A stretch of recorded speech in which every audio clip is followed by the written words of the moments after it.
This is my kitchen.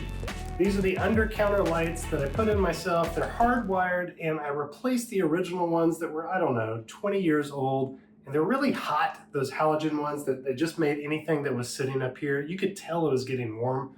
So I was happy to replace them. And I'll show you up under here. The ones that I got, I prefer because they allow you to adjust the intensity and the color of the light. So we've got this kind of warm light going on right now under here, but you can change that. Let's check it out. Here's the one that is above my sink. It'll be the easiest to showcase. We've got 4 switches. Actually, we got 5. We got 2700K, 3000, 3500, 4000, and then 5000K. And I've got this at about 20% of the intensity. So if you crank this up, it gets really, really bright if you need it to. Or you could go all the way down here to 10% and it gets pretty dim.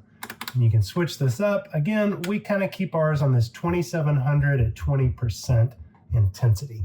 Now here it is again, cranking all these up to the 100% brightness level and the 5000K setting. So you have a wide range of options with these.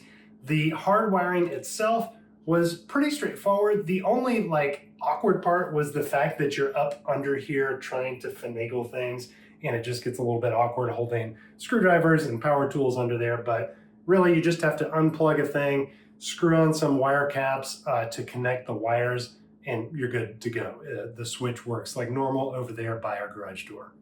I highly recommend these. Worked out great for me. I got a couple more that I got to replace on the other side of the kitchen. I'm going to get another set of these. If you can get like a multiple packs of this, I think they come in 6 packs oftentimes.